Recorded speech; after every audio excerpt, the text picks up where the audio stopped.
బలిదానం చేస్తారు.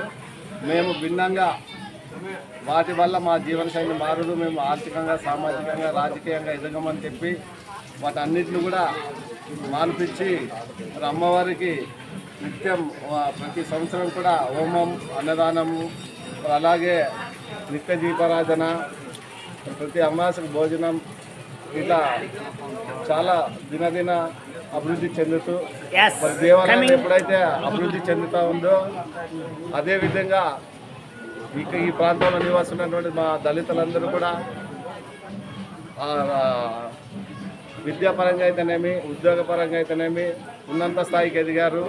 మరి ఈ అమ్మవారిని మేము ఎంతైతే భక్తి శ్రద్ధతో కొలుస్తున్నామో అమ్మవారు కూడా అదే కృప చూపించి ఈరోజు మా ప్రాంతంలో అందరూ కూడా విద్యావంతులై ఉద్యోగ, మరి ఈరోజు రైల్వే అయితేనేమి, పోలీస్ డిపార్ట్మెంట్ అయితేనేమి, సాఫ్ట్వేర్ అయితేనేమి, ఇలా అనేక రంగాల్లో కూడా ఉద్యోగాలు చేస్తున్నారు. వాళ్ళ ఉన్నత స్థితికి కారణం అమ్మవారిని మేము కొలవడమే అని చెప్పి మేము భావిస్తున్నాము.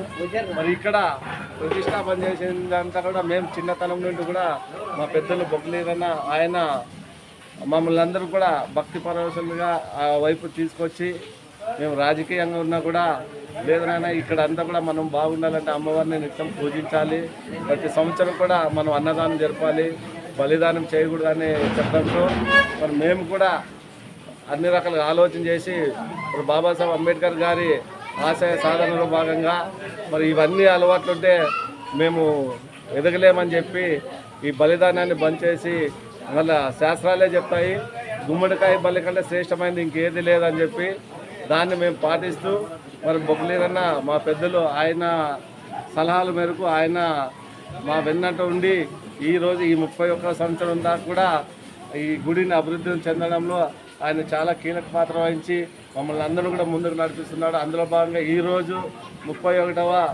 జాతర మహోత్సవాన్ని చాలా ఘనంగా జరుపుకుంటున్నాము. మా ప్రాంతంలో నివాసించే వాళ్ళందరూ కూడా వారి ఆడపిల్లలను ఎక్కడైతే ఇచ్చినారో వాళ్ళను కూడా పండగ మాదిరిగా ఇక్కడ తీసుకొచ్చి కొత్త బట్టలు పెట్టి బచ్చాలు చేస్తూ తీపితో చాలా అందరూ పెద్ద పండగగా జరుపుకుంటాం. కాబట్టి దాదాపు 4,000-5,000 మందికి భోజనాలు జరుగుతాయి. ఈ చుట్టుపక్కల ప్రాంతము విలేజ్ల నుండి కూడా వస్తారు. ఇదంతా కూడా అమ్మ కృప మా మీద ఉందని చెప్పి సన్నకు తెలియజేస్తూ మేము ప్రధానంగా భవిష్యత్తులో కూడా ఇక్కడే ఒక చిన్న కళ్యాణ మండపం కట్టి ఈ ప్రాంతంలో చాలా పేదలు ఉన్నాం కాబట్టి మరి పట్టణంలో ఉన్నటువంటి కళ్యాణ మండపంలో లక్షలు పెట్టలేము, ఏదో మేము ఇక్కడ కట్టిస్తే వాళ్ళకి కొంత డబ్బులైనా మిగులుతుందని చెప్పి ఆలోచన చేయడం జరిగింది. దాన్ని కూడా భవిష్యత్తులో పూర్తి చేస్తామని సందర్భంగా తెలియజేస్తూ మరి నా పేరు టీ వీరేష్, దేవాలయ కమిటీ అధ్యక్షులు. ಅಣ್ಣ ಸ್ವಾಮಿ ಸ್ವಲ್ಪ ನೀರು ಹೇಳ್ರಿ. ನೀವು ಹೇಳ್ರಿ ಸ್ವಾಮಿ. ಆಯ್ತು ಸ್ವಾಮಿ, ಆಯ್ತು ನೀವು ಹೇಳ್ರಿ ಸ್ವಾಮಿ. ಒಳ್ಳೇದಾಗಿದೆ ಅಣ್ಣ ఇప్పుడు ನೀವು ಡಿಸ್ಕಷನ್ ಮಾಡ್ತಾ ಇದ್ದೀನಿ ಹೇಳ್ರಿ ಸ್ವಾಮಿ. ಅಣ್ಣ ಆಯ್ತು. ವೆಲ್ಕಮ್ ಈ 11 ಚಾನಲ್ ಕಮಿಂಗ್ ಗೋ.